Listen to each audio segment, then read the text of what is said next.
Welcome to the Grange podcast, where we strive to rekindle the spirit of community and belonging. Our mission is simple yet profound: to foster transparent communication and share valuable information that brings us closer together. Join us as we explore stories, insights, and conversations with the intent of building a stronger, more connected community, one episode at a time. Today, my guest is Keith Miller. Keith has been a longtime friend and mentor. He is originally from California and moved to Colville in the early 1980s. Over the past 40 years, Keith has owned many small businesses in the Tri-County area. We discuss his early days in California, his dad and brother's military service, starting and growing small businesses, moving to Stevens County, and the value of giving and being kind to others. Keith has been an important man in my life, and I was honored to have him on the podcast. I look forward to having many small business owners, local elected officials, guests from local, federal, and state agencies, local law enforcement, and other interesting people or groups on the podcast. If you or someone you know would like to be on the podcast, please get in touch with thegrangepodcast@gmail.com. Thanks for tuning in. Now, here's my conversation with Keith Miller. All right, we're live now. Oh, okay. Yeah. Welcome to the Grange podcast. Thank you. It's a privilege. Have you listened to a podcast before? No, never have. You understand what they are? I just people chatting, I guess. Yeah. I understand. Yeah. Yeah. I've really enjoyed them the last 5 years because it's really cool. You know, like we're in Stevens County and maybe our, how would I say it? Our ability to information is limited. Mm-hmm. And so with podcasting, you can listen to people all over the world in a bunch of different topics and things. So I enjoy it, but definitely kind of new. Electronics are not good to me. I have a flip phone, so that shows you how antiquated I am. But yeah. Maybe one of these days I'll learn. I don't know. We'll see. Do you remember when you got your first cell phone? Yes. What year was that? Oh, I'm going to say 99 or 2000. I'll tell you, Randy at Protection Plus I was either AirTouch or Cellular One. And I was one of the very first ones because I had a truck and he mounted my phone in my truck. I think just before that there was bag phones. Yep. And then I had one where it was mounted right in my truck. And I was the first one. They sent people up to teach his guys how to install them. Yeah. So I put one in my truck and I stuck one in my wife's car, and we got to pick our phone numbers. Okay. So our phone numbers they were 25 years old. So we got real unique phone numbers because we were the very first ones. Randy picked his out first, and then I think it was Shannon got hers and I got mine. But it was close to 25 years ago now. So well, I appreciate your number because I can remember that one. I don't even have to look it up. Yeah, Shannon's even worse than mine. I mean, it sounds like it's almost phony. So it's yeah. Cool. Bring that just a little bit closer. Yeah, there you go. Perfect. So I thought it'd be interesting. I always kind of like and I've only had one guest on, but when I even listen to other podcasts, just kind of bringing it back, to early life, childhood. Mm-hmm. And I think I know some of your story, but I'd like to go back on it. You grew up in California, correct? No. Yeah. Yes, I did. I was born in upstate New York, a little town called Utica. And it's probably, I think it's about 200 miles from Buffalo and Syracuse, like that. Now, it's an old war town. Savage Arms is there.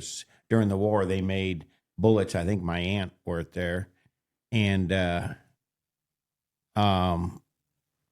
so my dad was a credit manager there. And he grew up, and I have 5 siblings, but 4 of us lived in New York there. So we're all 4 of us were grown up in New York. And I was real sick. I had rheumatic fever. They said I had, I don't know, different things. And you could take your finger or your hand and make a finger, and that's how thick my arm was. I just, Wow. So they recommended to my dad that I go south or go north to west, I guess, to California. And so he made the deal. My dad was always adventurous. So he headed out to California. He just got done building a house for us. And he put that all up for sale, and four of us, and we had a 53 Plymouth. He had a trailer, a little, trailer. We threw everything in, and we left with four kids to California. Wow. And Dad must have had a place. He must have had a job lined up out there because we went to a town called Riverside, California, which is, it's big. That's where Riverside Raceway used to be. They had a road course out there, so it was pretty unique there. So it's. And where are you in the pecking order of your siblings? Okay, I got a brother, Brian. He just died here about 3 years ago. I was about 2 years below him. It's me, and then I have a sister. It's about 18 months below me. Another sister about 3 years below me, and she just died here a couple months ago. And then I have a real young sister. She was about 12 years difference in us, and she lives in San Diego. So. And did I meet your brother? You must have, Josh. Was he living in Australia or a helicopter pilot or something? My brother was a helicopter pilot. He wrote a little book, and him and my dad was at some air show or some place, and there was a plane there, and he wandered off and talked to the guy that was working on this plane. Yeah. And wanted to know if he could go up for a ride or something. And well, at that time he couldn't, but he says, yeah, to pay for fuel and stuff. So he went and talked to my dad, and Dad told him, if you raised half the money, it was very little. If you raised half the money, I'll let you go up. So he went home, did some chores and stuff. So he went up, and after that, he just made up in his mind that he was going to be a pilot. So my brother wasn't real smart. None of us. I guess my youngest sister, she was the one that had a college. She was the only one of all of us had a college education. So he worked all the time, and then the Army had a program. It was a warrant officer program that you went in for helicopter pilot, and if you became a pilot, you became a warrant officer, which I don't understand the pecking of ranks and stuff by that, but I guess that is pretty good because I guess you're an officer, when you finish school. So he was, he got into flying, and then he went over to Vietnam, and the stories I've heard, my brother, they said, was just remarkable. Never wanted no credit of anything. Everybody I flew with him said he was just a remarkable guy. Some of the things that he did. Wow. Was very unique and stuff that I remembered he told me a story. I flew down to Australia once. Boeing was delivering a plane to Australia. It was the first Qantas, was the first Boeing 747 they were buying. Well, they were offering trips down there for, I think it was like $500. So I took a trip. My brother found out about it, so I took a trip down there, and he picked me up in Cairns, which was like north of, let's say, like California, and then Cairns would be up like where Oregon was. So he picked me up in a car there, and then we drove back down. He was living in Cairns then, and just got to see all Australia. Cool. But he trained all his stuff he did in Vietnam. He came back to the States and worked for logging outfits, mine outfits.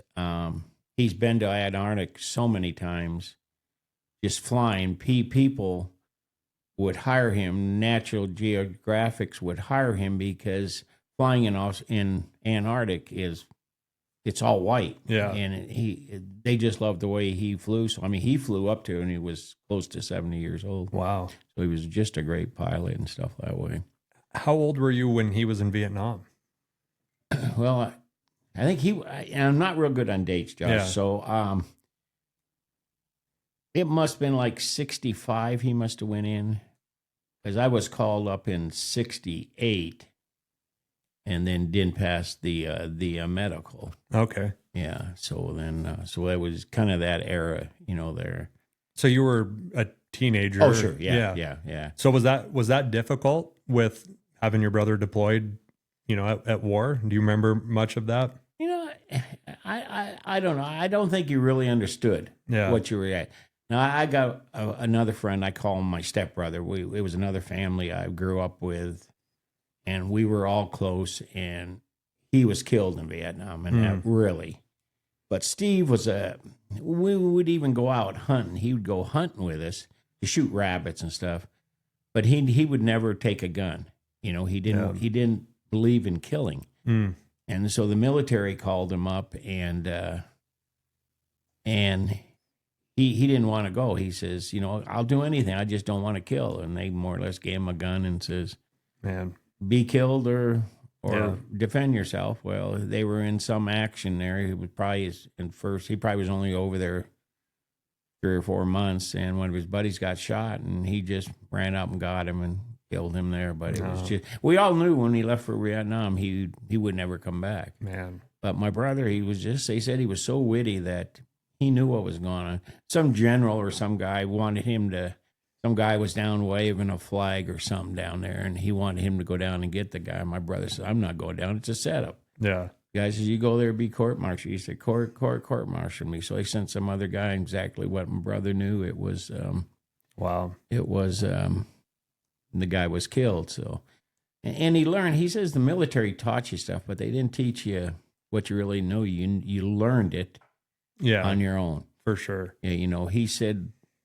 they always, he won one deal, he was shooting at a guy, and he kept on, they taught him, just keep on going your same deal. Well, your same pattern. Well, he said, well, that's crazy. If you make 3 or 4 runs at them, the guys are eventually going to get you. So he started coming in at different angles, and he learned from that. And he said he learned, or at least that's what these people told me, that he learned so much on his own. But I guess he was really smart at flying. I think all the years, I think he was hit once, but he flew gunships, the little egg type of deals, and he flew the Hueys and all that stuff. Okay. But he really got good.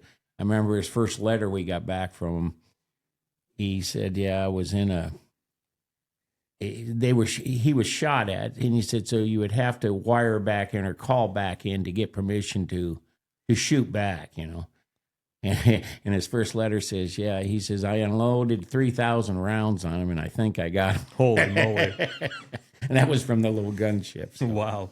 But then when my brother came back to the States, he went through and got all his ratings, his fixed wings and his helicopter ratings, and then he ended up going back in Australia. Australian had a program. If they had a need for you down there, they would pay your way down there after two years.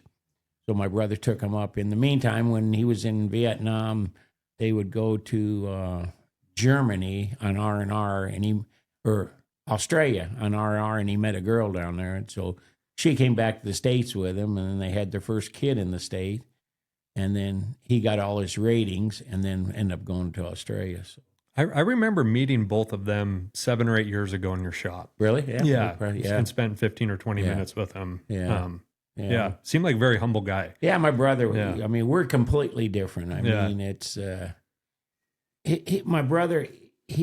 He put too much trust in guys and couldn't read them. He thought everybody was at their word and everything, and he was hurt from it. I mean, financialized. I mean, at one time they had a cattle mustering company down there where they had 8 helicopters, and they would fly these big cattle ranches.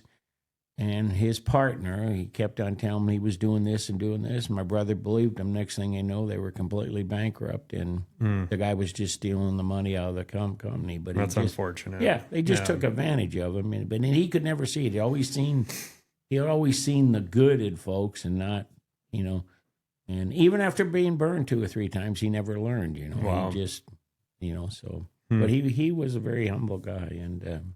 Wow. So what was it like as a kid growing up in California? Are you guys middle class Oh, yeah. growing up? Yeah, Or? we were, it was the type of deal. My dad, we were probably lower middle class, but, it was type of deal. We never had a real nice car, So, hey, Dad, when you take it to school, drop me off a couple blocks before. So, my dad he gave us a good life, but any extra we as kids had to go out and work for it. And that's how I think I got my what would you say? Like your work ethic? Work ethic. Yeah. If you wanted that. My brother was a guy that could go out and get the work, but then he would never stick at it. So he'd go get a paper route. After 3 weeks, I got his paper out. Or he'd go out and get a lawn job to do, and I would have it. So I always had money. My brother didn't because he wouldn't stick with anything, But Do you remember your first job as a kid? oh, it was just mowing lawns. The paper out in those days. You had your bikes, you got your papers. You had to fold them in the morning, and then you would throw them in your bike, and you would go and just flip, pay papers like that. But this guy that got my brother into it, his name was Nelson. He was a big old kid. And I always remembered his theory when they would go collect in December in California. It was cold, but never got real cold. Every time he went to collect around Christmas time, he'd go barefooted. So he always got big tips because people, here, go buy yourself a pair of shoes or something like that. Oh, man. So, yeah. But As a kid, are you saving your money or are you spending it, or do you remember? I always was a saver, Josh. Yeah. My dad talks about it all the time. To this day, we sit talking. I wanted a 10-speed. So it was a real fancy 10-speed, and my dad says, "Yeah, I'll buy it, but you got to pay me back." And I remember my dad had a little ledger book, which all bookkeepers did. It was a Ryan and it had lines in it. Yeah.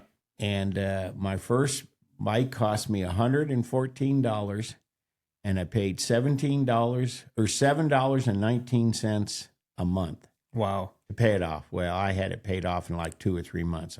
I remember going into Dad's book, and I would just write down, subtract it. That was my very first inclination of any kind of owing somebody money. Yeah. And through my life, I have owned banks millions of dollars, but it always reverts back to your very first deal. So I just remember that like a T.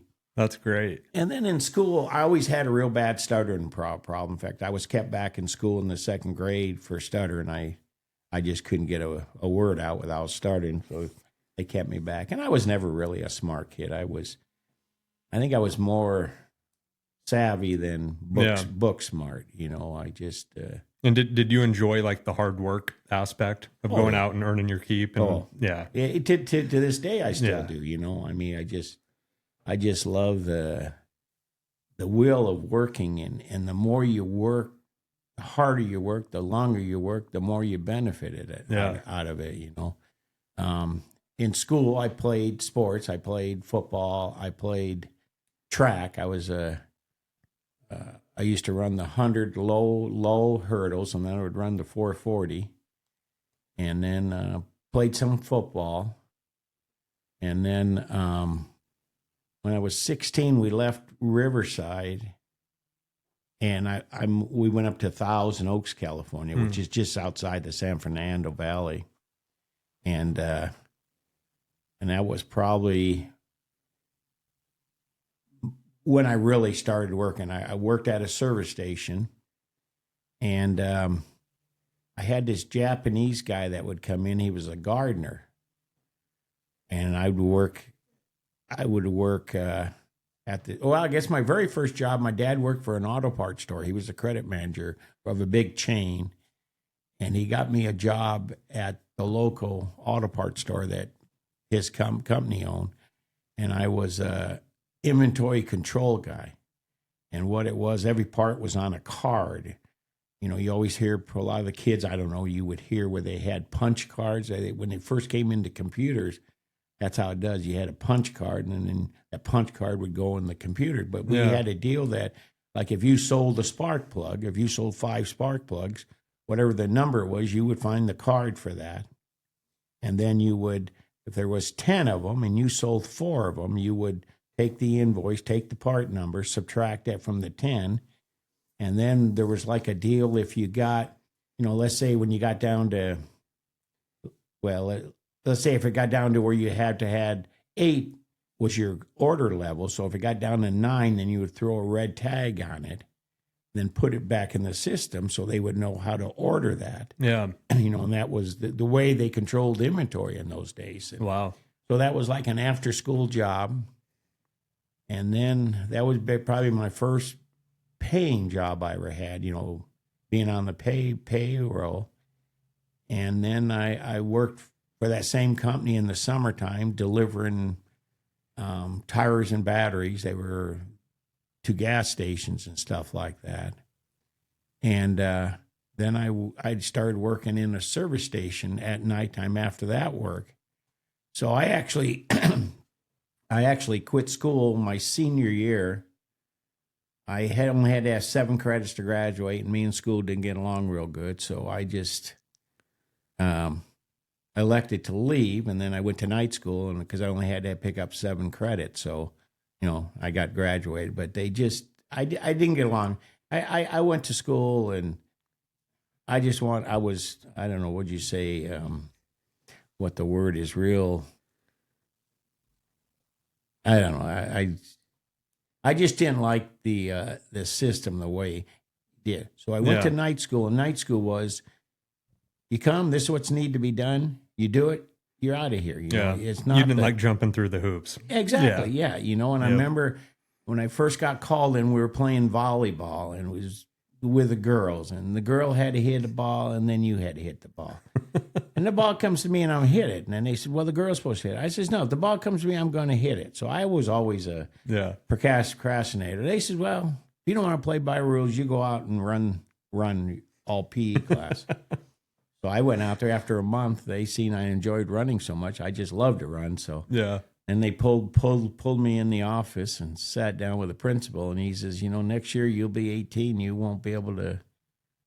We won't have to put up with this. And I just made up my mind. Yeah, I won't be here next year. So, for sure. Yeah, and then I just made up my mind with the night school. They treated you like human beings. The people that came wanted to learn, and the other ones, you left. You wanted to, class started at 7:00 at night. You be there at 7. You don't come in at 5 after 7 and disrupt the class. People were more responsible of that.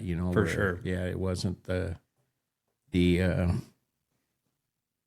not as much structure. Yeah. But you could come in and work hard and get your stuff done. And in high school too, a story comes back to me. I was always a rebel, I guess I would say, and I never did well in class. I was doing this sales class. It was, I can't remember what it was. It was introducing you to sales.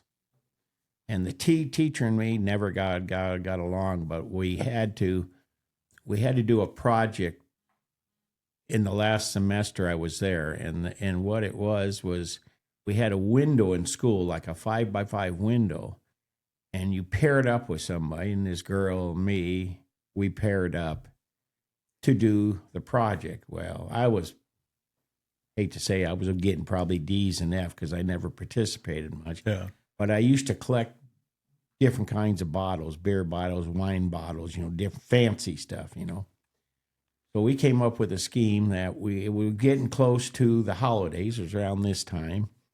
And we kind of took this window and put paper on it, like the glass was broken, And our caption was, break in the holidays the right way.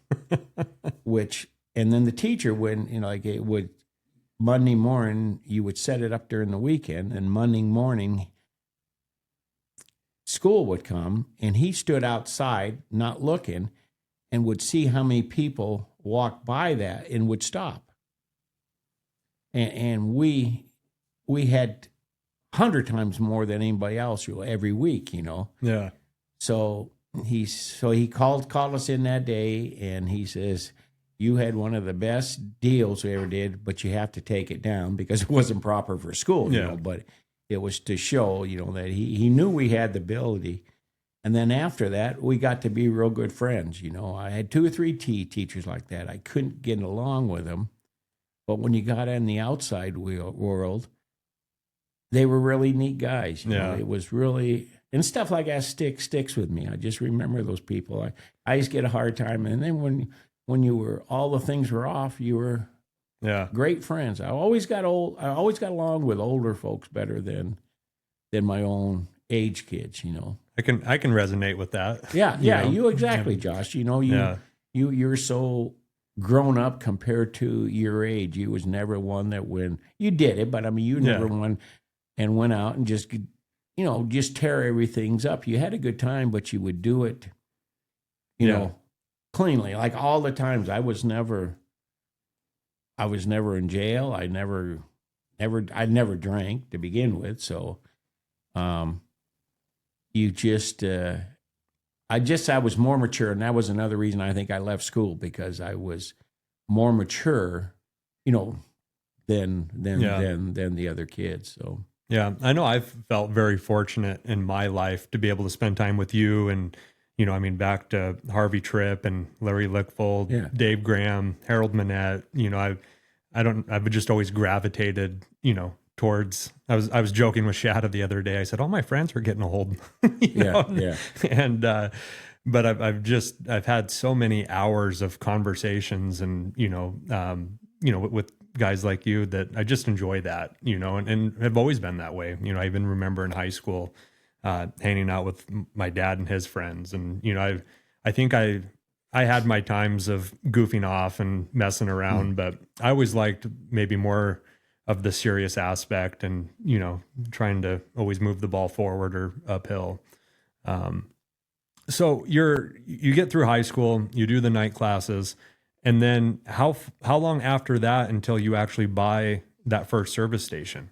Okay, so the first station I was working for a Japanese guy used to come in, was a gardener, and so he was looking for some workers sometimes. So I says, yeah, you know, if you ever got time between the gas station and on weekends, I was kind of the manager of the gas station. And I would work on weekends with him. So he taught me the trade. Well, I got tired of the service station business, so I started a little route when I was in the service station. I always had 2 or 3 jobs going at that time. I was never happy. You know, I never sat around, you know, so I would go work at the gas station. Then I started my little route of working with him. And then I started getting when he was full, he would send me 2 or 3 customers. So I started building a route, and we were in a pretty exclusive area just outside of our town called Westlake. And it was just building up. They made a man-made lake there and had fancy houses. So a lot of my work was out there in that area, brand new houses and stuff like that. And the lawns would be very small, but you know, it would be a big long cul-de-sac, then houses would run off them. So I would pick up one job, and then the people would see what kind of job I did. So I'd pick up the neighbors. Well, one time there might have been 20 houses on that block, and I would have 10 or 12 of them, because I was always a neat freak. I would mow the lawn, I would edge it, and in those days I would always take the hose and hose everything down, so everything when I left was just pristine, you know, and it just people enjoyed it. So then I built that up, and I took a partner on with it, and at one time we had over 250 accounts. Wow. Of doing lawns. And then we got into the pool service. I had another friend that worked for a company, and he broke off and came with us. So we had gardening, landscaping, and pool service. And that's a lot of that I learned up.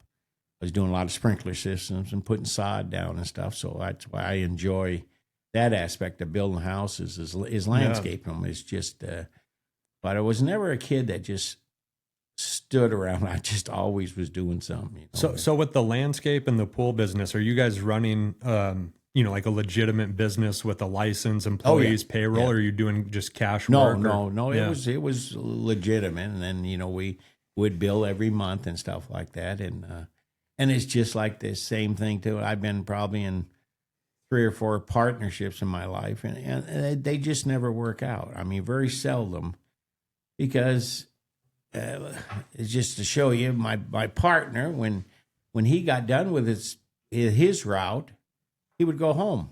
Yeah. Well, I mean, I would never go home. I mean, if I got mine done, I would go help him. But it's hard to find a great match where people think the same way. You know? So then you get offended, you know. I mean, why am I working all the time, you know? So then you kind of dissolve it and stuff like that. So then after that, it was probably, at dates I'm not good at, but I think it's around the 80s. No, wouldn't be the 80s. We had the gas rationing. Oh, I've read about this a little bit. Yeah, and it was a deal that service stations, they were low on gas, so you could only get gas every other day, depending on what your license plate was. Wow. So if your license plate was an even, you could get gas that day, or an odd, you know. So, and we would wait in lines hours, sometimes hours, you know. There'd be a gas station, and it would all be lined up, because back after I got I stayed in line 2 or 3 days, different times, and I said, I'm not going to do this. Well, there was a service station in our town it was on a country club, and it was closed up for months. I used to know the guys that had it, and in those days, you didn't actually own the service station; you leased it from a company, and it was a Union Oil company. So I checked into it and went through all the stuff and got the station. So in the first 9 months of having the station, you could only have as much gas you got last year. So let's say your quota was we only had 600 gallons you could sell that day. You know, that's all a station would. After you sold that, you would close up. So, I mean, most of these stations would go from 6 in the morning to 12 at night. That's where our hours. But if you had no gas, you would close the station up in those days because you had no gas. So in that station, were you also selling? Is it like today, gas stations also a convenience store? No. Or was it just strictly fuel? No, gas stations in those days were gas stations. And then you did oil changes. You did tires. And that's what they call TBA. Well, let's say I was only supposed to get 600 gallons a day in those allotments. Well, in the first 9 months I was in the station, I was in their top 10 of what they call TBA sales. And that's what they want. That's your tires, batteries, accessories, spark plugs, fan belts, stuff like that. I was doing so much of that they kept on slipping me more gas. You know, You know, it was a deal where maybe it was up to 1,000 gallons. And are you making money on the gas margin, or was it more the TBA? Well, it was the TBA. In those days, we made about 5 cents a gallon. I mean, that was all. You know, we might have been making 10 cents, but the oil company would take. That was how your rent was done. It was a percentage. Yeah, percentage. They would just take 5 cents. Okay. For your rent. And where they wanted you, they were pushing was the tire batteries and all that stuff. Well, I did real well in that, and oil changes and brakes. You know, I didn't get into the real heavy mechanics. I had mechanics that did it, but it was just I liked just the small stuff. Yeah. So my whole life in those days were set up to service. You know, in a service station, I remember this. I had three cars I had towed in. And my deal was every time when we had these gas wars, you know, everybody just came in and got gas. You know, in those days, we pumped the gas, washed the windows and stuff, checked the air in the tires. I mean, that was, if they came into my station, they would always get their oil checked and got all the windows done. So I picked up folks that way. Well, once the gas wars come, I mean, it was just a matter of gassing up your car and go. Yeah. But I never got rid of that service. People always knew if they came in, I don't care how many cars were lined up, we always checked their oil. And I was selling, in those days, cars, you could probably only go 300 to 500 miles without putting a quart of oil in. Yeah. It was just the way it was. Well, people weren't checking the oil. So I was going through, in the old days, I might sell, I don't know, maybe a couple cases of oil a month. Well, I was going through 10 or 15 cases. Every car you checked was down 2 or 3 quarts of oil. Wow. Then we would do all their windows. We'd wash all their windows.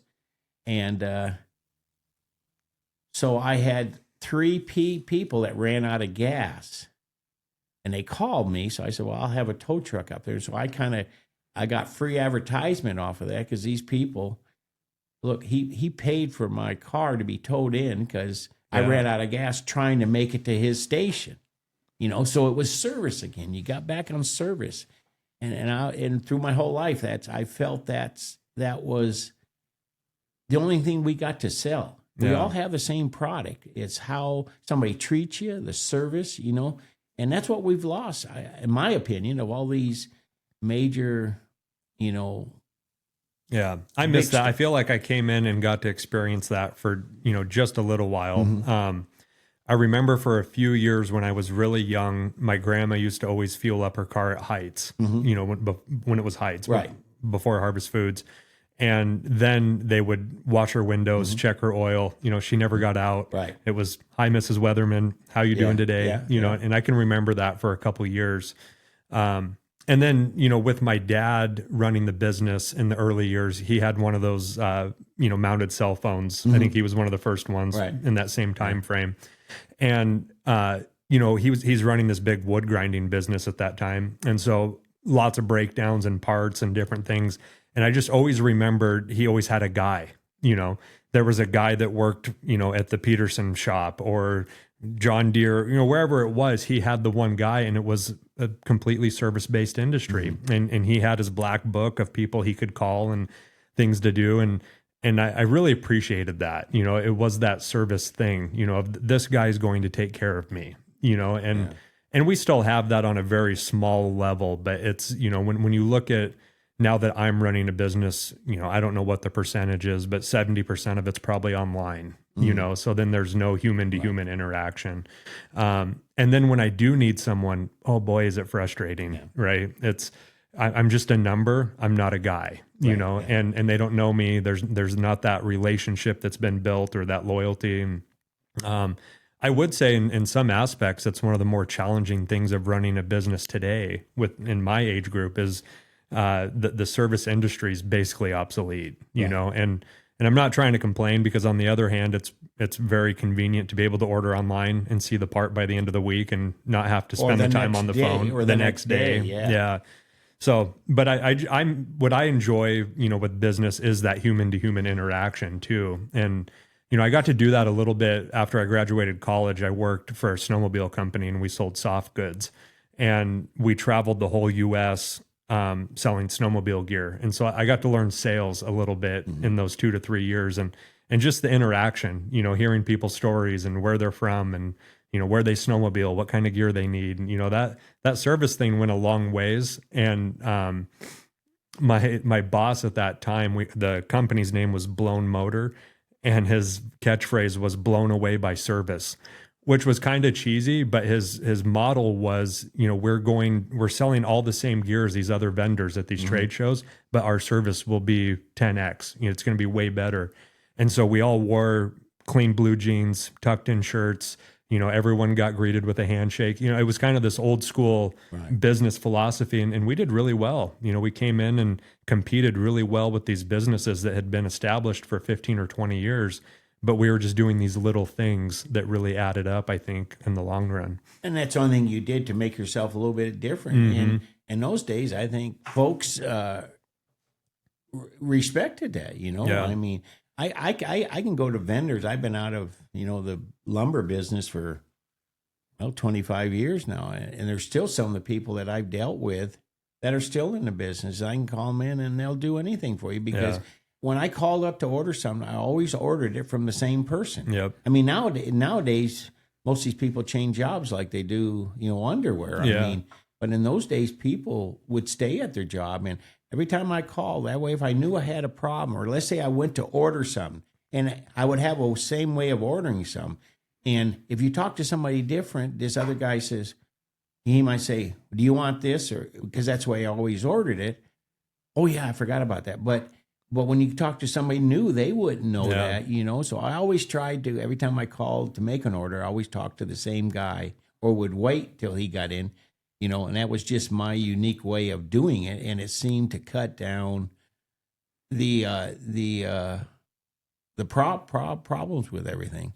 Now, getting back to service, I remember when I moved up here, I bought Dotson's paint store, and it was a little paint store, and Tommy would make a trip to Spokane once a week. So if somebody came in on let's say you went down on a Thursday to pick up your parts, or let's say somebody came in on a Friday or even a Thursday, and you were in town, somebody went to order something, well, you knew it took you a whole week before you would get it. So coming up from California, where I had the service deal, I was trying to build up the business, and I remember this fella came in, and he didn't buy a whole bunch from me, but he was buying windows from me and stuff like that. So he was building a house for himself, and he ordered a bunch of sliding doors. And so they came in, and this was on a Thursday. I wouldn't deliver it to them Thursday night when I got back. A lot of times I get back by noon and leave early and come back. And I took them out to him, and they were the wrong color. He wanted an anodized instead of the aluminum color. So he says, I suppose it'll be another week then. I said, no, they'll be tomorrow. So I got up early at a deal, took those back, was up to his house by noon, and after that, the guy bought for life. For life. Yeah, it was just it's just service. I mean, people appreciate that. You know, we just don't. Yeah. It just I don't know. It's what folks really want, but the life is changing though, Josh. It is. It's just everything seems to be a hassle. Yeah. You know, and I don't like it. I like one-on-one. You know, For sure. I like folks. I like talking to folks. You know, it's really nice. You know, on stuff like that. So approximately how many years did you run that service station? I was in that service station, my own station, probably for only a couple years.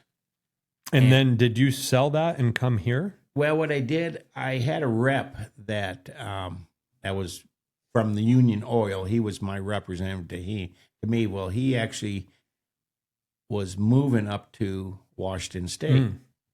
So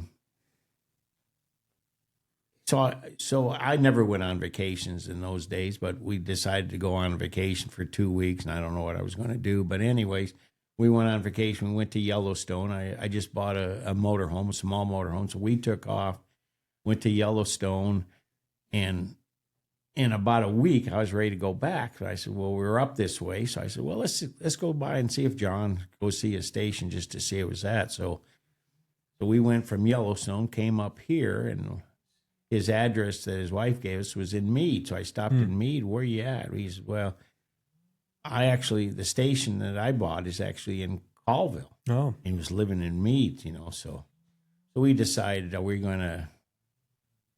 I want to drive up there the next day. So we actually did. I come up here and just fell in love with it up here. I was getting tired of California. Yeah. Just bought a brand new model show house. They would set a house up, and then they would sell the whole track out, and it was all professionally decorated. Just had that sold, or just had that bought. And coming up here, driving back home, I just said, I don't need to live the way up there. You know, Yeah. I mean, you don't have true friends. You know, Yeah.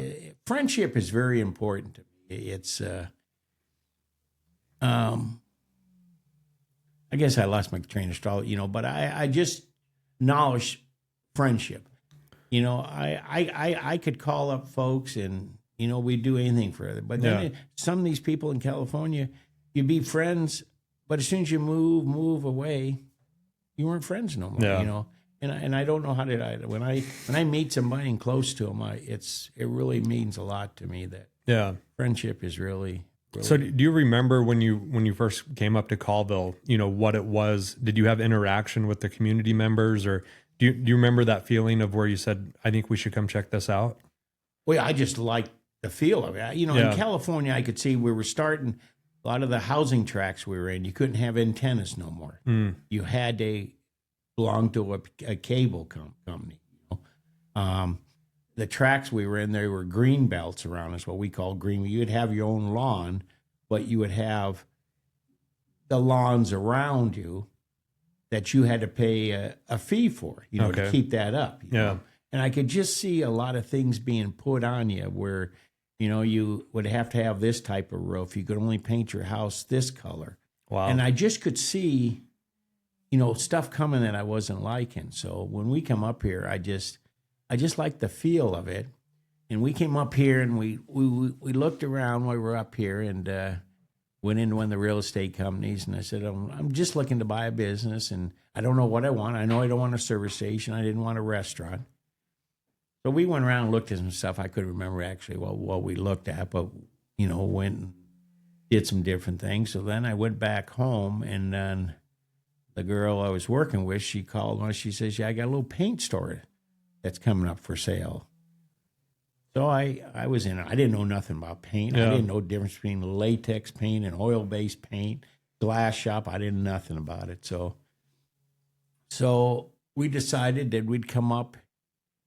Yeah, I said, sent the books to me, and I took the books, took them down to my account, and he says, this just doesn't look really real. He says, I mean, actually everything the guy took in, he actually took a third of it back. So the profit margin was really good. Wow. So he says, if this is true, he says, you know, it's not a bad deal. So we kind of made a deal, and I said, well, we'll come up and we'll work it a week. If we like it, we'll make up our mind and let you know. So we came up and worked it a week. And it was green and it was different, but I just liked the feel of it. I liked the town. I mean, you walk down the street in those days, and everybody said hello to you, if you knew them or not, you know. I mean, it was just, the atmosphere was just so friendly, you know. I mean, it was, and then, I mean, people would help you out. I remember an old story when I bought the store, and this is down the road a little bit, Leroy Sales owned another glass shop in town. And he came over and he says, now, if you ever have any problems, you call me, you know. Well, you know, coming from California, you don't help here. You know, so I remember I got talking to Tommy Dotson, worked with me for a whole month. But Tommy was a great guy, but he wasn't a good communicator. Okay. So when I would have to cut a windshield out for a trucker, it'd be a flat, you know, we had safety glass. So, you know, Tommy said you would do it like this. You know, he would always do it, never let you do it. You know? Yeah. Well, when he walked out the door and you had to do it for yourself, I remembered I had a 4x8 sheet of glass, a safety glass, and I was taking maybe a 2x2 window of it, and it took me the whole 4x8 to get it cut without running it. Yeah. And I was telling Leroy, and Leroy got mad at me. He says, Keith, I told you if you ever wanted help, Call me. But, you know, I says, Leroy, in California, we don't do that. And he says, this is in California. Yeah. He says, we're all here to make a living, you know, and it really stuck in me. He was honest about it. Yeah. You know, you helped everybody. You know, you fall down and break your legs, you go over and help that guy. Mm-hmm. And it just really instilled in me, this is where I wanted to be. And That's great. Yeah, that was a great, you know, great learning on that. Yeah. You know, and we get away from it so much. We still got people like your dad is the great guy for helping everybody out, you know. Yeah. Just, and we need more of that, I think, you know. That. Yeah. I think it's in people's DNA still. I think we've gotten away from it for whatever reason. You know, I'm kind of hoping that maybe this podcast and some of these conversations can maybe revamp that a little bit. Because it seems like whenever there is, you know, something big in the community, it always amazes me how the community comes together. Right. And it's a lot of the reason I came back here. It's why I'm raising a family here. You know, the people here are good, but I think it would be cool to see people getting together even outside of big events or, you know, big issues and doing that. And I believe I think I maybe err on the side more of your brother if I just try to see the good in everyone, you know, and I am guarded for sure. And I've been trying to find that balance, but I believe that people are inherently good and they want to do good. And especially in these small communities, you know, that's, you know, you and I've been part of some events together, and you just sit there and at the end of the night you go, wow, that was pretty special.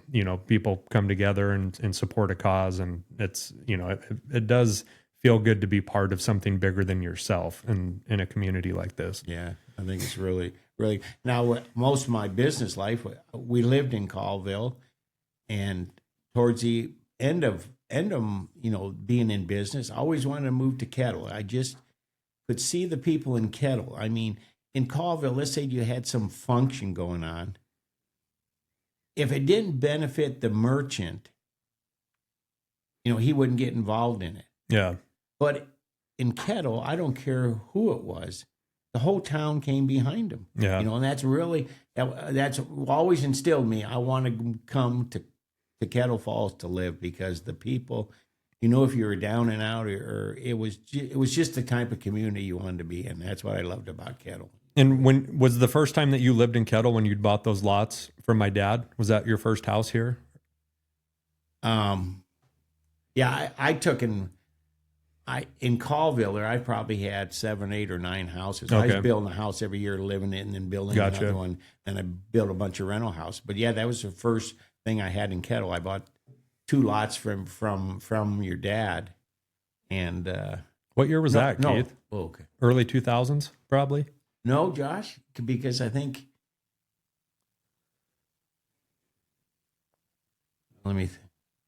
I know you got me on the spot there, because we've been in our house just going on 20 years. Yeah, it must be around. Yeah, somewhere in there. Because I think we built a house. I think we're coming on 20 years, so I think in 2005 we built the house. So gotcha. It'd be pretty close in there. Yeah. But I just always, I was buying. Well, I bought that building on Main Street there, where the church thing is. Where right across from Macintosh is. Oh yeah, that church thing there. Yeah. I bought that from John, your housing, and I had Peterson's, I guess, Augie Peterson. I don't know if you remember. I don't. He had a little appliance store in there, and then somebody else had some. And then Sue Hart, Dwayne Hart's wife, she ended up putting some floral shop in. So I rented that out, okay, for a while and stuff. So I did buy other stuff in Kettle, but the first lots I bought from your dad was where we ended up side. And I married a Colville girl, and it was tough. It was, Colville and Kettle had a rivalry. For sure. Yeah, and you don't move to Kettle, Mm-hmm. I said, well, let's build out there. I love it. I said, let's build out there. When I die, you can go back to Colville. I think she really enjoys it now. Okay, it's more of a hometown. For sure. Folks are great here. So when you bought the paint store, did you still own the service station? Yes, because when I bought that, then once I decided that's what I was going to buy, I put that up for sale, and and I had just bought that house, so I had put the house on. So we actually moved up here, and the house wasn't sold and stuff. And this service station, I built that up so well that you didn't actually sell anything down there, is because the oil companies controlled everything. Okay. So I learned a lot too. Every time you do something, you learn a little bit. The oil company said, you can't. The only thing you could sell was your inventory that you owned and stuff, but you couldn't get no blue sky for anything. And they were pretty loud about it. So did you make money on that? Getting out of that? Well, the only way I made a little money is I told the guy, if you want to buy my phone number, and that's how the only blue sky I got out of it. But before I got out of it, the oil companies just came up with a program. So many people was in the service station business, and once they went out, they were broke. Well, about the first year I started, they had a program where they would keep like 2 or 3 cents back on every gallon that went into a savings account. It had 2 purposes. One was in case you didn't pay your bill. Okay. They could come draw off of that. Yeah. To pay your bill. And if you did, then when you walked out, it was a savings account.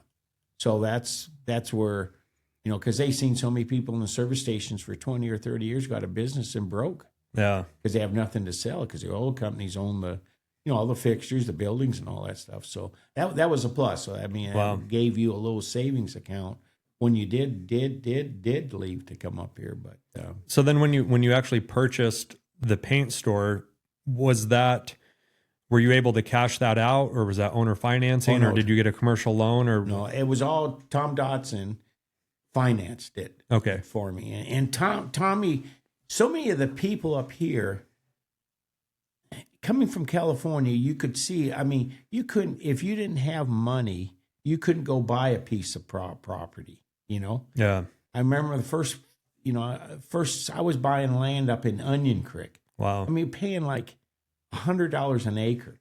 People would finance it, finance it. You might put $1,000 down and 5% interest or something like that. So I started buying pieces of property up there. okay, And everybody here says, you're crazy. Why would you? Well, I'd keep it 1 or 2 years and then double the price and buy more and more bigger stuff, because I could see the potential that if you didn't do it. But so many of these people were old schools. And Tommy always told me, he says, things are never going to go up. Well, they are. He lived here his whole life, so all he knew was what was right here. And you had a whole different perspective. Exactly. You'd seen this whole other side of how things operate, and you come here and say, there's opportunity. Exactly. Wow. And so I could see that. So then him and his wife, Shirley, they went out and traveled. That's what he wanted to do. They had a trailer, and they would come, and he come back. And this was whenever it was. I bought this paint store in 95. It actually took over in 76. And so he took off and was traveling and stuff. And then it must have been right there at 80. Well, must have been 78, 79. He says, Keith, I got a problem. And I go, what? He says, I can't live on what you're paying me. He says, it's just cost of living. He was out traveling, gas and all different things are going up. He says, there's anything you could do to maybe pay me more against the contracts? I said, sure, Tommy. I says, I was making good money, And so I says, he when he sold me the business, he didn't sell me the property. So I said, if you'll guarantee, we'll set a price right now, guarantee me a price, 5 years down the road, what you'll sell it for, and then I can raise up another $500 what we're paying. So that's what we agreed on. And I always enjoyed doing private contracts. I mean, banks. I was in so many banks, and I don't know, banks. There's no trust in them, For sure. If you get in trouble, I got in trouble when I just got done building builders. I was trying to make $5,000 a month payments in those days, which was really hard, and I was getting behind on it. The banks were on my rear and stuff, and I just tried this. I just built it, and that was in 80. We built that 79, 80, and then the Great Recession hit here, and it was just tough, And I just told the guy, I says, I threw the keys to him once. I said, if you can do a better job than I can, how about it? Do it. Yeah. So I'll just keep on trying. So I says, well, I can make the payment, but let me just hold off on the interest part of it, and when things get better, well, things didn't get better for some few years, and I had people that was into me. I was selling materials, and they weren't paying their bills. I had a big guy over in Republic that, in those days, owed me about $50,000, which was a lot of money. And he couldn't pay because he was building 10 houses, and the interest rate he was paying 18%. Wow. Well, by the time he got to the end of getting all the houses done, they would take their interest out every month. I could see where he's at. He had no money, what I mean? And I was doing, those days we were doing cabinetry and carpeting, your end things. Wow. That when he got to it, he didn't manage his business right. But, it was something all new. We were paying 18% interest for commercial loans. And that's so hard for me to fathom. I enjoy reading history and studying finance, and I think it was in 1981, interest rates peaked at like 21%, somewhere in there. And, here I am in my life, and I've bought 2 homes under 3%, so, even at 7.5%, 8%, where we've been, recently, I'm just going, oh my gosh, these are such high interest rates. But then when you look at the whole scope of things and what you went through in the 80s, 20%. Oh my gosh. That was on commercial loans. That wasn't Yeah. no house. But I remember I just built a brand new house, a big house, and I was lucky. I was happy because I got an 11.5% loan on the house. Wow. You know, I mean, it was just. Yeah. I mean, most times they were going for 12.5%, but we always made it work. You know. Yeah. But I don't know how folks do it now. I mean, but houses. You know, I mean, you're looking at a house that maybe was 100,000. You know, at 12% versus a house now at 500 or 500,000 at 8 or 9 or 10%. You know, that's quite a bit. That's a lot of money in interest. Kind of different in it. Yeah, for sure. But I've always was a type. You know, ever since I've been up here, I bought the paint store, and then Pull that thing just a little bit closer again. Yeah. Yeah, I bought the paint store, and then the first year I had the paint store, I doubled the business in it. The second year, I doubled the year before, and the third year, I doubled it again. So that's when I started looking into building builders. Okay. You know, and so what I bought some mini storages in town, and we had a door hanging machine. We would hang doors and stuff, you know, interior doors for houses. I had all my windows over there. Instead of ordering windows, you know, would take you a whole week to get or something, I had them right in stock. So, you know, we were building inventory there, and I needed more room. So that's when I decided to build builders over there. And then I remember I bought the lot to build builders, and I had a little half of a parking lot. John Hoddy had a little business there. It's where Shoemakers used to have his gun shop, I think. Oh. And then to make my deal work, I had to have a parking lot. So I bought half of his deal. You know, he was nice to sell it to me. But so I had that. And then I built builders. And then I ended up buying, there was like some cottages around back. I can't remember what the guy's name was, but I bought those from him and I had to tear them down. Then I bought the Honda shop next door from Avey. Avey had that. So I had the whole block actually bought up. And to me, it seemed like it was forever. But when I took a look at the scope of it, from when I started that, I had that whole block built in a matter of like 10 years. You know, Wow. I mean, it just seemed like eternity, but things were really That's impressive. clicking. You know, I mean, to me, it seemed like it took forever, but when other people look at the scope of what you did, you know, it was, but that's all we did was work. You know, I mean, I never went on vacations or anything that I could remember. It was just always hard work, you know. So I did that. Then me and Dale Terry, we got into flying. Dale used to fly, so he got me into flying. So I went up and got my pilot's license, and then whoever had the plane sold the plane, so we had nobody to finish. So I went out and bought a plane so we could do that. Well, then me and Dale, we end up buying the gasoline up there from Tom Russell. Okay. And so then we had the plane rentals. We had a pilot that would train students, and we had a mechanic we hired, and he would repair engines, and then we had a little shop over there. And me and Dale ventured out. We bought a little strip of land down by Walmart, and there was like 8 lots, where we converted them into 8 trailer lots, put fences all around them, you know. So it's and then I was always buying houses or buying property and building new houses, being in the building deal. A lot of times I would get products people would order and then not pick up, you know, or so I would try to work them into the house part, you know. So I've done a lot of that, you know, a lot of different things that. So in that time, how much of your success, you know, is attributed, you know, to your employees? Was that a pivotal thing for you? Yeah, Josh. If you don't have employees, you can't do it all your own. You know, if you.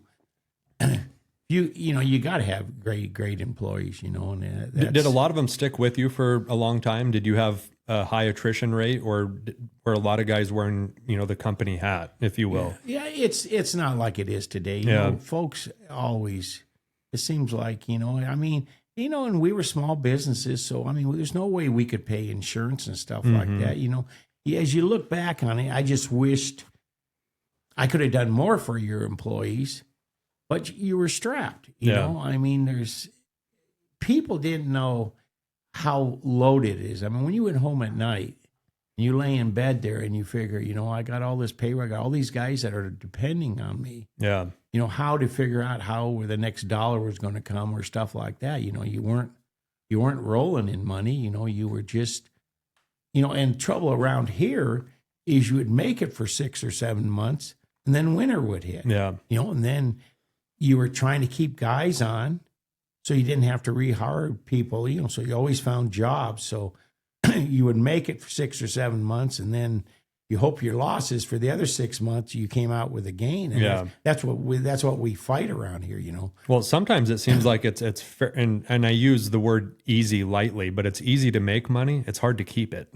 Yeah. You know, it's, you know, you can get through and I see a lot of businesses that I believe just kind of have like a pass through income. You know, it's hard to then put it in your pocket. Well, you know, a lot of people, and I think that's their biggest drawback, I mean, employment people. They figure I'm working, I'm going to pay myself. Well, to me, I was always the last one to get paid. Yeah. And that was my mentality. If there was no money there, you didn't get paid. Yeah. You know, and it was hard. I mean, it was, you know, you weren't getting paid. You're trying to keep everybody else busy. And that it's really tough being in business for yourself. I mean, the small business guy, it's not an easy deal. You know, it's not where you work for the government and they just keep on writing checks. You know, you got to have money to write checks, you know. And I look back on my business world, and the best part of my business world was the time that I almost filed bankruptcy. I've heard that from other people. You change your whole, I mean, everything you do at those days when things were going good, you just went and did it. Yeah. But after every time you'd made a decision, you had to make, is it a smart decision? Can I afford to do it? Yeah. And what the baddest time there was when you were dealing with banks, you know, they want you to have a pro forma, or they want you to have a profit and loss statement. You know, all this stuff cost you thousands of dollars. Yeah. Here you don't have the thousands of dollars to do, but the banks were asking you to give this to them. Well, I'm struggling, you know. Yeah. I mean, why paid $3,000 or $4,000 for some report that's just saying, I think this is what's going to happen, but you don't really know. And all the time it took to do that. To do it, yeah. You know, and it was very frustrating. That's why I always like if I could buy a piece of land or buy some from a private person, I'd rather do it because a lot of times they got compassion. For sure. I mean, they've been there where you've been, you know. And I remember one of the guys I sold one of my business to, he got behind and tried to work with him. I said, well, let's just call a score. We'll just put it on the end of the loan. And it was fine. I mean, it was just, you didn't have to go in front of some board or do this or do that. Things were slow, and he was a good business person. Yeah, and you gave him a chance. Yeah, he just wasn't out just blowing the money. He was, things just slowed down. And, and if the guy wasn't working at it, I probably wouldn't have done it, but he was a hard worker. So you learn to work with folks, which the banks don't have it, but they got people they got to meet and all that other stuff. But so there's you end up doing Builders and Republic at some point. Yeah, I can't remember. I think it was 89, Josh. I was looking to expand, so there's a guy over there that it was called Republic Building and Hardware. I ended up buying that. And Jack, the guy that owned it, Jack Eaglekraut, he was his background was electrician, big electrical work. Well, the whole store was weighted towards electrical. Okay. So when I took over it, I brought a lot of the lumber business back into it. You know, the cabinets. And so was it Builders did you change it over to Builders? Is that what it was called in Republic? I can't remember. But when I took over, they were a True Value, and I was Ace here. So I had a year to make up my mind if I wanted to go with Ace or True Value. I had that option. So real quick, going back to Colville Builders, was that a name? Is Builders a franchise, or was that your business? That was my business. We started Builder Shopping Centers. Okay, and then you carried Ace product. I carried Ace. Okay, that's what kind of saved me was going Ace before. Every time I had to go buy something, you had to find some supplier in Spokane to buy it from, like Spokane Hardware or different places like that. By going Ace, it was a national company and you could order everything. You had a truck come to you every week. So that was one of the turning points. I probably end up going Ace there, maybe 81, 82, 83. And Okay. that was really a deal of starting to dig yourself out of the hole, Yep. finding a syndicated place like that where you aren't running all over town Yeah. to find some, and better pricing and stuff like that. So it's So how difficult is the transition to running two big hardware stores now, 45 miles apart from each other? Was that a hard transition for you? It was hard getting everything changed over Mm-hmm. and the different personnel. But once you got going, it was kind of like riding a bike. You just had to convert other folks to the way you're thinking. I went and had a great manager over there. Okay. Most of the time, they thought he owned the place. Gotcha. Because I was going back and forth, delivering and selling and everything else. Yeah. And they always thought Paul was the owner of it. So I just kept it that way. Yeah. He was a great guy and stuff like that. So we're another employee. He was an employee and he gave me his heart. He was a retired fireman, hurt on the job, and he just totally put trust in him. Yeah. I mean, I never questioned him. If that's what he wanted to do, that's what he did. It was his place and my deal. He was just running it for me. We would. I think that's so important, and that's something that I study other business leaders and whatnot, and it's this idea, and I'm stealing this term from a friend of mine, Jason, who works for a leadership consulting firm, but it's the term of decentralized command, and it's hiring people that you believe and trust to make good decisions, and I think we've seen a lot of times in small communities and small business, we get helicopter bosses that are just constantly over people's shoulders or not empowering their upper management and leadership to make the right decision. And when you can find the employee, like you mentioned in Republic, I really feel that that's when business can start growing and taking off, when you have people that you have faith in to make the right decisions for the business. Well, yeah, and then Paul wasn't my first choice over there. I had a friend that had a big building supply in Spokane, and his family sold it. So I came over here and is into trust issue. I thought I trusted him. He was stealing me blind. Oh man. So the guy I should have hired, I didn't, but you learn from it. Absolutely. And it's tough, it's, I've caught stealing is just a different thing. I've caught guys stealing from me. And I remember my major case, I guess, and one of the employees says, "Hey, I think this guy is stealing from you." And so we kind of set him up, and he was. So I pulled him in, and I said, whatever his name was, I don't remember. And, I says, "I know you're stealing. We know what you steal." I says, "I'm going to," and I knew he needed the job. Mm-hmm. I says, "I'm going to tell you tomorrow, or you take the weekend off, you bring back everything you stole, and we'll go forward." And he brought back a lot more stuff than I thought he would. But after that, he was a great employee. So there you could have fired somebody, or, he made a mistake. I had another guy that stole from me, and he didn't need to steal. He says, "Keith, I don't know why he stole it." And I mean, once you catch them, then they're a great employee. I had the RV business. I had a guy there who was stealing from me. But most time, once you catch them, they seem to come back and work harder for you. They knew they did wrong. If somebody's stealing from you to feed their family, let me help you. But when they, and I feel good about that because I've turned their life around. And how cool is that? That's it's easy to think that you would do that, but until you're actually faced in that situation, and it's a business that you've built from the ground up in your blood, sweat, and tears, and someone that you've trusted, and then they've stole from you. It really says a lot about you to then be able to give someone a second chance. I think so many of us are hardwired to say, especially with thieves, if you steal from me, here's the axe, and I want nothing to do with you. What was it in you that wanted that second chance opportunity? I'm really inspired by that story. Just compassion, I guess, Josh. I guess a lot of it, I guess maybe, it was hard to find good employees that you thought was good employees. And then the divot it leaves. I don't know how businesses these days, it takes time to train somebody to fire them and then rehire somebody versus trying to work with them.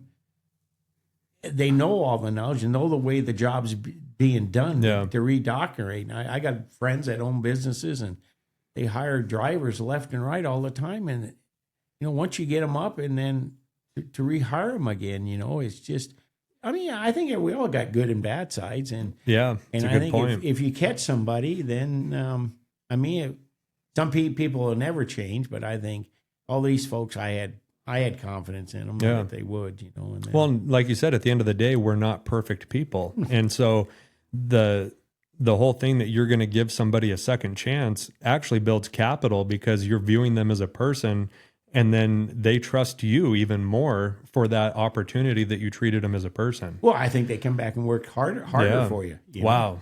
So it's, but you got to believe in folks. That's sure. I've changed my whole philosophy of life too. Is just I've always been a giving person, whenever I can, and I just like doing it. I'd rather give people something than people give me. I just feel good at doing it, That was something I'd written down, that I was curious about is you are one of the more generous people that I know.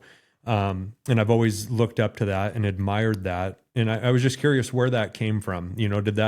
Was that at an early age, or was there a point where maybe you were sitting comfortable, financially? And I guess I don't even want to make it sound like just your generosity is financial, because it isn't.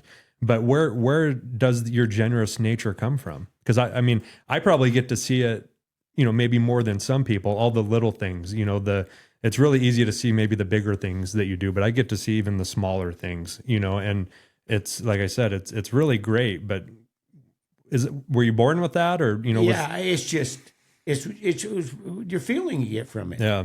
I can go out and buy a new car. I can go give somebody $200 or $300 or $400. I get more pleasure out of that. Yeah. Because I think it's helping somebody. Absolutely. It's helping them, in it. Sometimes I get done money that people, and your dad's done the same thing. And I don't know how your dad does it, because they 2 or 3 times he's got a lot kinder heart than I do. But I like to help the people who are down and out. But when they just keep on doing it, then I shouldn't feel more compassion that way, but I don't. I just, I used to give a lot to the United Ways and all that stuff. Then you find out those CEOs are making millions of dollars, so I'd rather do it directly to somebody that, it makes you feel good in your own heart instead of, going out doing it. But I don't know where it came from. My parents, they always struggled in life. And I think it's just, I've seen through life what folks have done to me to help me. Yeah.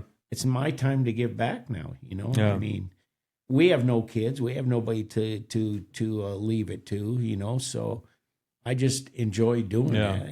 And hopefully when we pass, our name and recognition will still go on for a long time afterwards, Well, I really appreciate that, Keith, about you and Shannon both. And, I feel fortunate that in this small community, I've been able to be around a lot of good men and giving men, right. And I feel a lot of pride in, if you will, I feel that there's a passing of the torch, and so when you're gone, I absolutely intend, right, to keep that alive, and I can say that you've impacted me, personally in your generosity, but then also my girls, and they've seen that, and it's huge, and I think that, I hope when I'm in my later years, that I think that's what is important, because you can't take all the stuff with you, right? It doesn't really matter. They're just things, but being able to positively impact someone. And then even, I'm just so inspired with that story you shared with the employee that stole from you, because I think that's such a huge character test, because you impacted that person positively at one of maybe their worst points. And I think that's what life's about. And, I'm excited to share that story with other people, because I think that's what matters. You know, the new car doesn't mean shit if you can't then be kind to someone, right? And see them as a person. Well, it just brought a tear to my eyes now because I ran into his daughter. We were in Walmart the other day, and I thought I recognized her, and I says, "Who are you?" The trouble with me, if something's on my mind, if I see somebody that says hello to me and I don't know who they are, I'll go back or I'll say, "Excuse me, I don't remember. Who are you?" You know, and because I just hate to be, you know, my wife would never do it. I mean, it just brings to mind. So I says, "Is this guy your dad?" He goes, "Yeah." And I said, "Well, how's he doing?" She says, "Well, he committed suicide." Oh no. You know, so that made you hurt a little bit more, you know. And then she told me then her son at 13 committed suicide. No way. I mean, oh my goodness. Just, you know, it's just I don't know. It's just you know, I don't understand the suicide deal with kids. You know why it's so hard, and that's. But it's a different world, and I just love kids. I just I've never had kids, but I know Dale and Fran Terry. They're kids. Every night before I'd go home from work, I'd go spend a half hour to an hour with their kids. I mean, it's just, you know, if anything ever happened to them, then they would, they would be, I would be here for them, you know. But we just, and their kids are just like mine, you know. It's just, I just love that part of it. That's great. One of my favorite pictures of you, actually, we have it at the house, but it's out in front of the shops here. Mm-hmm. And you're on my pit bike, and McKinley's riding a PW50. Yeah. And you guys are next to each other. Yeah. I love that. It's one of my favorite photos. You know, I just love kids. You know, I really hate this new life. You know, I used to always joke with kids, you know, but now you can't. I mean, the kids are so guarded. I mean, I understand reason why, but we just have lost something there. I mean, it's our society we live in, you know. I mean, it's just, I've always had a good time with kids, but now I was in a store the other day and I was joking with a kid, you know, about Christmas or something, and his mother just kind of snatched him up, you know. Oh boy. I mean, it's just, we've lost something there, you know, and hopefully we can get that back. You know, it's going to take some time, but hopefully we can come back. I mean, I hope so. You know, I hope everything runs in cycles, Josh. It's just, you know, we've been through some hard times. I hope we can kind of change stuff and believe in folks more, you know. You know, I just don't understand what's going on there. But I think as we do, we make our money, and then when you get older, you give it to good causes. So hopefully when we go there, a lot of our names will live on for other kids. Absolutely. To go do different things with. So. Yeah. Well, I'm hopeful. Man, we covered most of my stuff here. Actually, I got a handful of questions, and then we'll close. Okay, I did just do some randoms. It's your time. Okay, you're 30 years old in 2024. So right now, if you're 30 years old and you had $100,000, what would you do with it? Ooh, you should have gave me this so I can think about it a little bit. You know, knowing what I know now, I mean, of all the businesses I've been, probably been in my life, I've probably been in 20 or 30 different businesses. Wow. You know, different, I mean, not big scales, but I mean, in different things. You know, I remember, through all this stuff, I used to have vending machines in town. Wow. Here. You know, I mean, we were doing, all kinds of stuff. But I just love to keep busy. And that's it. If I had $100,000, know what I know right now, I think I would go out and build an RV park. Okay. I love the RV business. I mean, I bought an RV business when in Republic when I had the store. But after I sold the store, running it, I mean, people, to me, RVing, at least in those days, and that's changed now because so many people are living RVing, you know, by necessity, you know, but it just, people were always in good moods. Okay. Was in the building deals, people are in a different mood. They're building a house, they want more than they can actually afford, you know, so there's so much struggle there, but I just love the RV business, being in the outdoors, and the people are traveling and having a good time. I think if I was starting all over that, I think that's where I would go to right now. Yeah. You know, is just and I love building. I've always been goal oriented. I've always set goals. My wife doesn't know why I do it, but every week I know where I'm setting at financially. I know where I want to go and different stuff like that. But And I don't know if that's part of my dad's deal being an accountant or a bookkeeper or what it is, but it's just, I've just, goals really, really peaks me off. You know? Yeah. I mean, all my cars I got, you go into it, I got a deal of every time I get gas, you know, how many miles to gallon you get and all this stuff like that. I've just been very orientated that way. You know? Yeah. I'm similar in that a little bit too. I still write down goals. I'll usually do like 6-month or year goals Projections, or whatnot. And, you know, I still like a yellow pad. I write things down and whatnot, but it was funny. I have a Word document or a folder on my computer, and I was reading through some of my goals, and I'd made a goal to start a podcast 2 years ago in 6 months. So it took me a year and a half longer, but it still felt so accomplishing for me to now hear you and I we're doing it, you know, and I do think that writing it down, and, you know, like I said, I missed the target, but I still got it in the end, you know, and I think there's power in that. You didn't miss the target. It just took you longer. Just took me longer. Yeah. But the fact that it was still there and I read it, you know, it was always in the back of my head. Well, it's like people say, you know, always set your goal on a mirror you look in every day. And it's true. I mean, a lot of these things. I mean, you see so many kids now that, and I can't say if it's right or wrong. I'll tell you the story of Otto Reiner. I don't know if you know, Otto was a big builder in Colville for years. And he was the type of guy that he worked day and night. I mean, he had 6, 7 kids and all that stuff. And he used to tell the story that all his friends used to stop by and on Saturday or Sunday, why don't you go out skiing with us, or why don't you go out to the lake with us? Oh no, I'm working here. I gotta, you know, and he was that way. But in the later years, when he got to be 50, 60 years old, he was set in life. Yeah.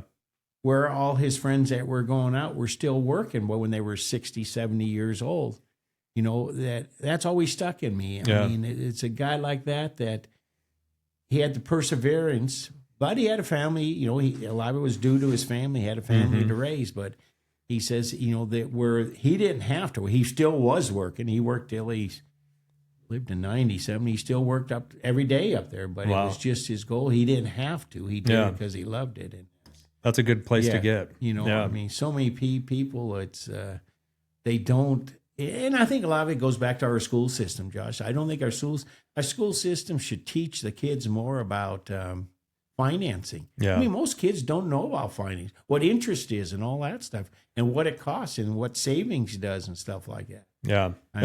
It's borderline criminal. And I feel like we could even have a whole second podcast on that. You know, it seems like when you turn 18, the first thing you get in the mail is a credit card. You don't understand interest rates, right? You know, and then compounding interest would be a good thing to understand too, right? Right. And investing. And I do worry about how we're sending kids into the world, you know, and financial literacy is so important. And it's not, I don't feel that it's being taught. And if it is, it doesn't seem very effective.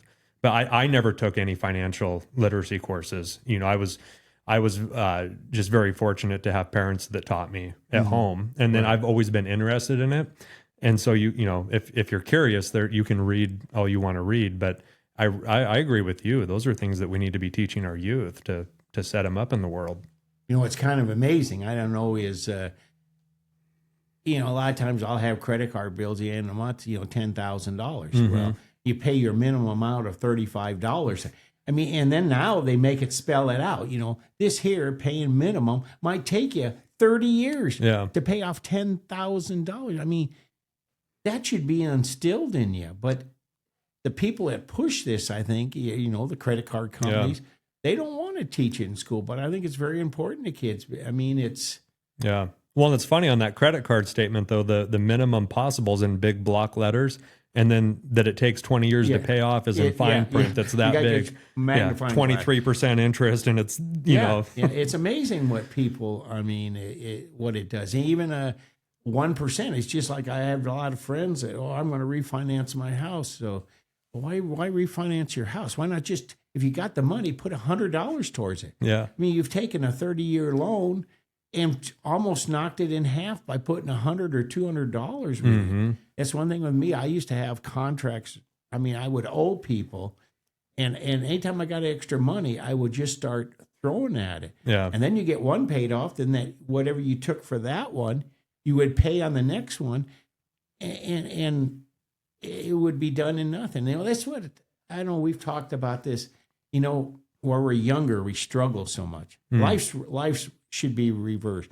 We should be able to retire between 30 and 40 and work hard the months and then afterward. Because then you got your health, right, exactly. in your body, and you can go do all the things. It's just like that, because it's just, you get to a point where you struggle so much, and then when you get in here, for what? Yeah. So that's why you do things nice that you like to do. Absolutely. It's just, but I think our school system, we need to get financing. I think that's one of our major problems with kids and stuff is major fights are over money and stuff, because people don't realize. Well, and then you can get buried at 22 years old with hundreds of thousands of dollars in student loan debts, and then you get married and you want to buy a house, and then there's another couple $100,000, and then credit card, and pretty soon you're mid 20s with $500,000 in debt, and how do you ever get out of that? You know. But if you knew it going in, you might look at it a little different. For sure. But we got so much of a society that wants.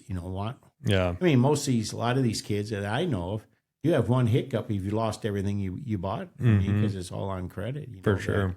I'd rather have something that it's mine before I move on to something else. Yeah. But growing a business at times, you got to stick your neck out. Always listen to this Dave Ramsey and all that stuff. But a lot of times to get ahead, if I never stuck my neck out, I would never have what I did. Yep. And so it's he's got a right deal, but sometimes you couldn't get what you want if you didn't go out and finance stuff. But I really, I read one of Dave's books before I bought my first house, and I used the principles in that to purchase my first place. And I really enjoy his principles. And I think if you're way out of whack and upside down, it's a great, there's great tools there to start.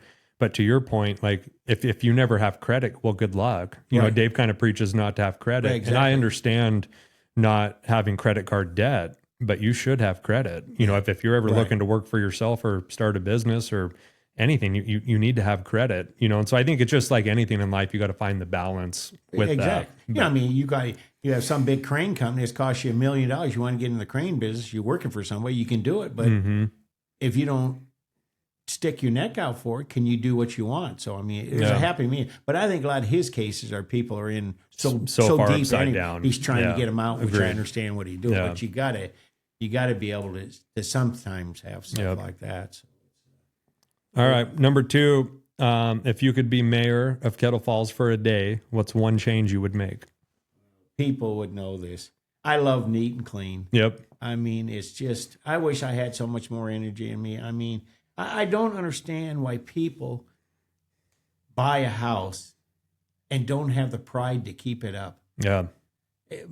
Me and Dale, we go up to Canada every year, and we go on a fishing trip, and we drive up there, and it's just amazing how the people keep their houses up there. I think there's incentive for that. There is. If you, don't you get lower property taxes if you maintain your place? Yeah, you maintain because they figure you're spending money keeping your place up. Yeah. But is people take pride in them. We can go up there and we might look at 200 houses and see one or two that's just a junk heap. Yep. But and you don't have the trash all over the highways like we do here.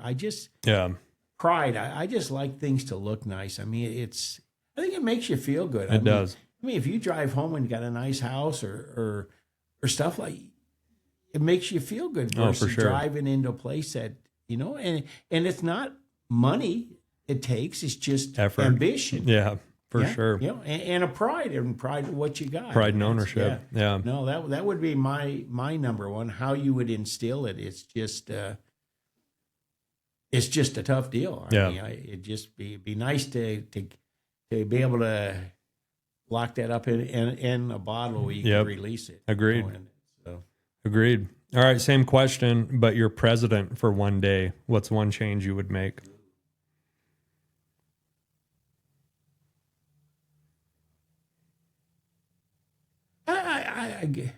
Giving. I just love giving.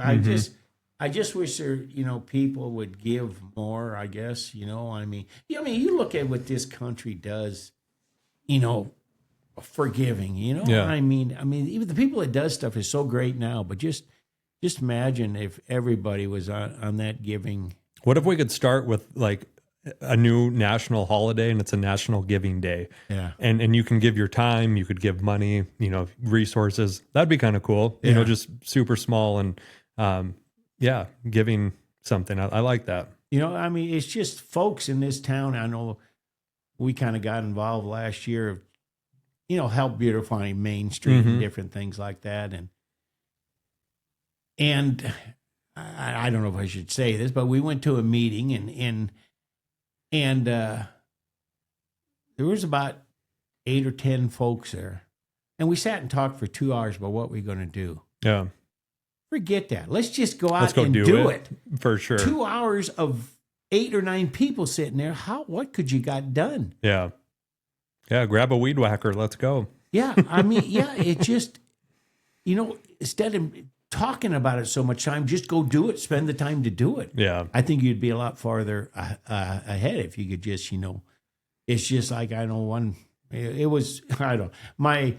my wife took on a project here about, I think it's going on 7 years now. The hub in Colville, it's a senior center, and a lady pushed it. I can't remember what her name is, but she pushed to get it for the senior people, and it's really nice. But we went down there. Some friend of mine was having a birthday party there, and so we kind of went down the day before. And the place was a brand new building, new landscaping, and it was a mess. I mean, the lawn wasn't mowed in months.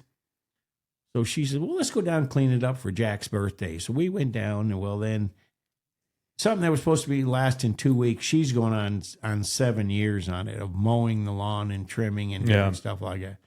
But it's always her. It's just one. Yep. We try to get parties. We have got parties together where some people show up. I remember there's probably one of the greatest work parties I ever had. About 10 people. I took out every piece of equipment I got: shovels, rakes, chainsaws, everything, weed whackers, mowers.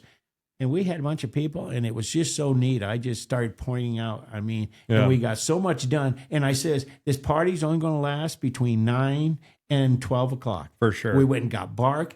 But, I was just pointing to people to do things. And God, we got so much stuff done. It's just, but then we had other work parties that the same one or two people show up. Yeah. And it's just.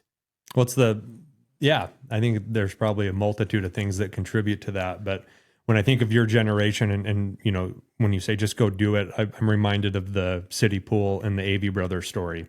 If I remember, and maybe you can add to this, but if I remember correctly, they wanted to build a pool and they kind of were saying, no, we can't do that. And didn't they basically just go make a big hole in the ground? Yeah. And say, well, we're doing it anyways. Well, here's a prime example that relates to me is we used to go to Laughlin a lot, and Laughlin, there was two sides of the river there. So these people from this side couldn't get this side. We have to drive down. So the state was going to put a bridge across there, and it was $5 million. Well, they couldn't raise the money for it. He went in and put the bridge to their specs. I think it cost him $1.2 million. Yeah. For sure. There's so much red tape to everything. Instead of just, like I say, just going out and doing it. Yeah. And get it done instead of sitting talking about it. Absolutely. I remember my wife, we got married. She wanted to get married in her family home. And her mother had a whole list of, it was going to take forever. She sat and talked about that. What did this floor was supposed to be tore up, supposed to be days. I had it done in hours. You just buckle down and do it. And get it done. Yeah, it's just, there's so much talking about it. Let's just get a game plan and let's go do it. That's me. That's good. So cool, man. Well, we did it. We recorded our podcast. I just want to, in closing, say, I'm so thankful for our friendship. I don't remember you probably at all as a kid. Like my first memories are once I got back from college, and these shops that we're actually in right now, you'd had built and Dad had rented that side. And I remember, meeting you. And then actually living in here for a while. And, some of my favorite pastimes, Keith, are, in the evenings, you'd be in the shop and I'd come over and we'd just talk just like you and I are now, and, those are very fond memories for me, just sitting with you in the shop and BSing and hearing your stories and everything. But I feel like that's when we built this friendship, but it just, it has gone and, to where, my wife and my girls and everything. And I'm just thankful for that, and the role that you've played as a mentor in business and, even helping me out with some commercial opportunities and everything else. And I just, when at the beginning of this podcast, when you said, hey, it's the people here and the relationships and that, and man, you've done that for me. And I appreciate that so much. And, I can't tell you how excited I am that you would trust me to sit down and talk to me about this. Cause I think it's a great thing. I think other people are going to enjoy hearing this conversation. And you've been a big part of my life and where I'm at right now. I'm just thankful for the relationship. And so I appreciate all that. I appreciate hearing that. Thank you. And you're a great kid. But here's another story that just came up to me. A kid that used to work from me. And, he said to me, I ran into him years later on. And he was just a kid that was just, I don't know, just hard to motivate. Yeah. And he came back to me, told me years later, he says, Keith, I used to hate you. But he says, you gave me some of the best values I ever did, in business. Yeah. And it's nice to hear, you talk to kids and you don't know if you ever get through to them. Yeah. And I used to date this girl once, and every time I went to her house, sinks were just piled up with dishes. First thing I'd come in, just wash the dishes. Yeah. I ran into her years later, and she says, Keith, you walk in my kitchen, my dishes. I mean, you don't think, it brings tears to your eyes, but you don't think you make impacts on folks, but it does. So hopefully those impacts will. Well, I think they're huge. I can sit and say all the times that we sat in the shop were impactful, but then I can also, I remember when you were building the spec homes behind the high school, I remember your truck was always the last one there every night, and you weren't the one putting the nails in. You had contracters building the home. Yeah. But I stopped in once or twice after you would leave and just walk around. And there's something that was so appealing to that about me. And, it's funny, the last 2 weeks, my guys have been on, and it's our slower time of year, but we've just been cleaning. We redid the shop. This area is clean. And, I look at that. I look at, you and Larry, for me, Larry Lickfold. I always loved walking in Larry's shop. I always loved walking in your shop. And just, it goes back to me of pride and ownership. Mm-hmm. And then, being able to, find things. And that's all great too. But it's mostly that pride of ownership. And I really appreciate that, because those are things that are just leading by example that I feel that have been passed to me through osmosis. I've walked in your shop 150 times and never seen a wrench on the floor, and that's, I think that's great. Well, man, you probably find me dead in the bathroom, but it's just like those deals. I used to, when the crew would go home, I'd go in there, I'd straighten up. I've sold a house over there. I had when I was building those houses, a guy came through and he said they were coming by looking at the houses all the time. He says, we looked at other houses. He says, every time I came into your house, every night, everything was spotless. Yeah. I'd take all the lumber, I'd measure it, I'd write the size on it, where the guys, if they needed a board that was 35 inches and there was 136 to 37, it was all marked. It was saving time, but it was saving money. Yeah. Instead of them taking a 16-footer and cut it up, that was, and I always enjoyed it. I'd take my blower, blow everything out, but the people, I went into houses where you would trip over trying to get from room to room. And for sure. I had one guy said he bought a house because that's the way it was. He says, if the guy's this neat, he's got to be building a nice house. And I think it pays going down the road. My dad and I use this phrase, we buy and sell on Craigslist a lot, pickups, equipment, whatever. And if it's almost 9 times out of 10, we always buy something if we say it looks like something Keith Miller owned. Oh, really? And we can tell by the pictures, if the guy has a pickup in his garage and how the garage looks or something, we'll text back and forth, and I'll say, Dad, I think we should look at this pickup. It looks like Keith Miller owned it. And that's the litmus test for us if we're buying and selling. Well, that's nice to know. I don't know if it's a good sign, but it's But I don't know. I think Josh, you stand out in my mind for being a kid at your age and doing what you are. It's just such a pleasure to be around you. You know, I mean, most kids are just out drinking and you know, I mean, and everybody's got their own way of living. But Yeah. I mean, you're going to be to the finish line well before a lot of these other people because you actually got it, you know, Yeah. for some reason. I appreciate that. Yeah, well, it's true. You Thank know, you. I mean, you look at it and you'll go far. It's just like your dad. I mean, your dad's got a heart. I tell you, your dad's got a heart this big. I mean, it's just he's got a lot bigger than mine because I look at him and I shake my head. But he's a great guy. So Yep. but we'll all get through it. It's just helping each other out. Just be kind. Yeah, be kind. Give. Yeah. Yeah. That's all we can do. Cool. And not just money, time sometimes. Time. Absolutely. Will just, you know, I'm getting awful fond of old folks now. It's so nice to help old folks out, you know. I mean, well, I guess they will. I'm older than I am, I guess. But I mean, but it's, you know, that's what made this country. Absolutely. I'll tell you if you got time. No, absolutely. Shannon, my wife, she was reading an article. My dad, when he was in the service, he was in the Navy. He was on an LST. He was a medic. And the reason when he went to boot camp, they want to know what job you did before. Well, he worked in a pharmacy. So they actually gave him a medic job when they were coming. And when they said, you're going to work as a medic because you worked in the pharmacy.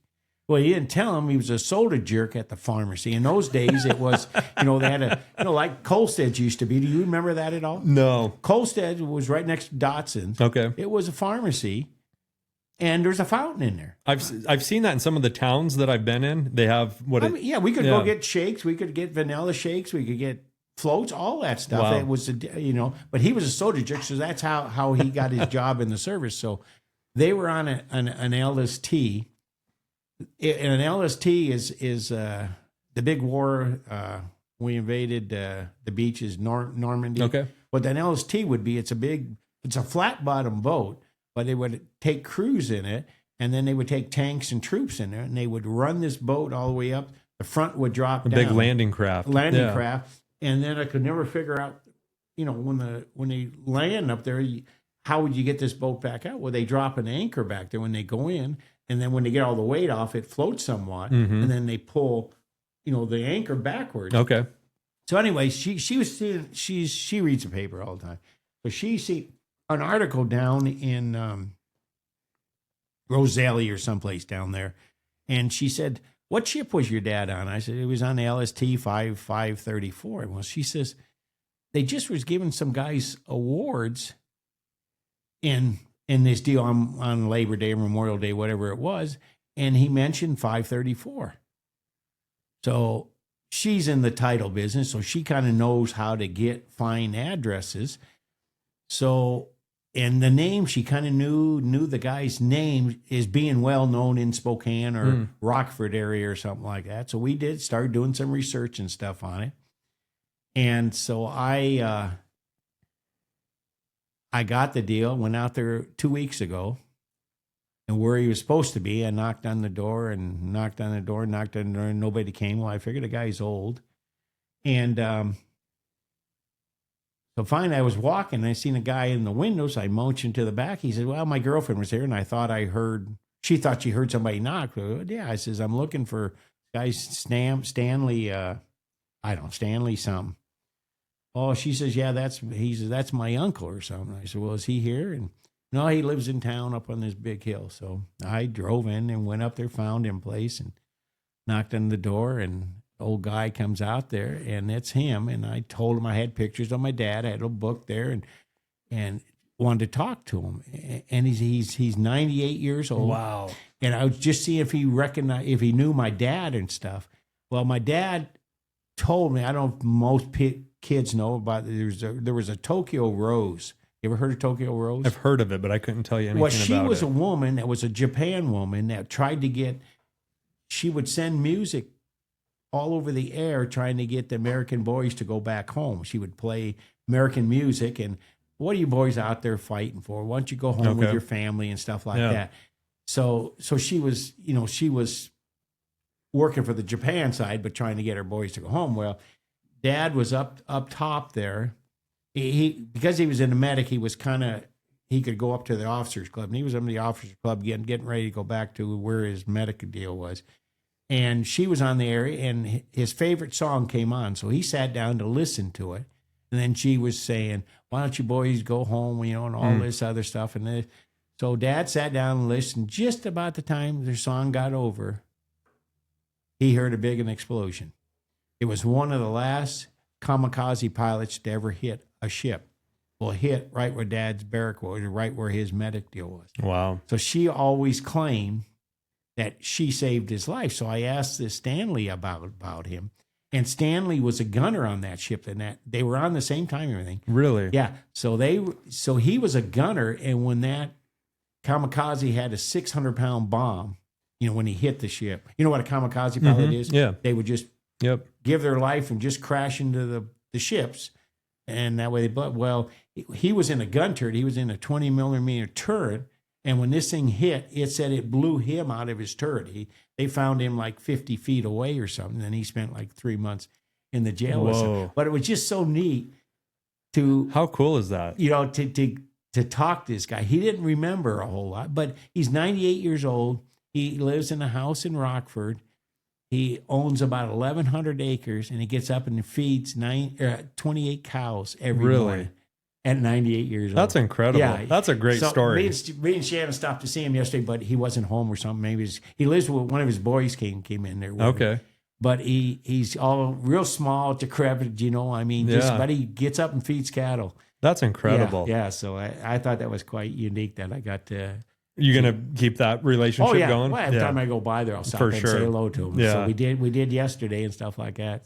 Oh man, So it was kind of a neat story, but that's a great, especially this time of year. That's a great story to hear. Yeah, one thing I don't know if you ever do a pod, why he's still young or still pretty.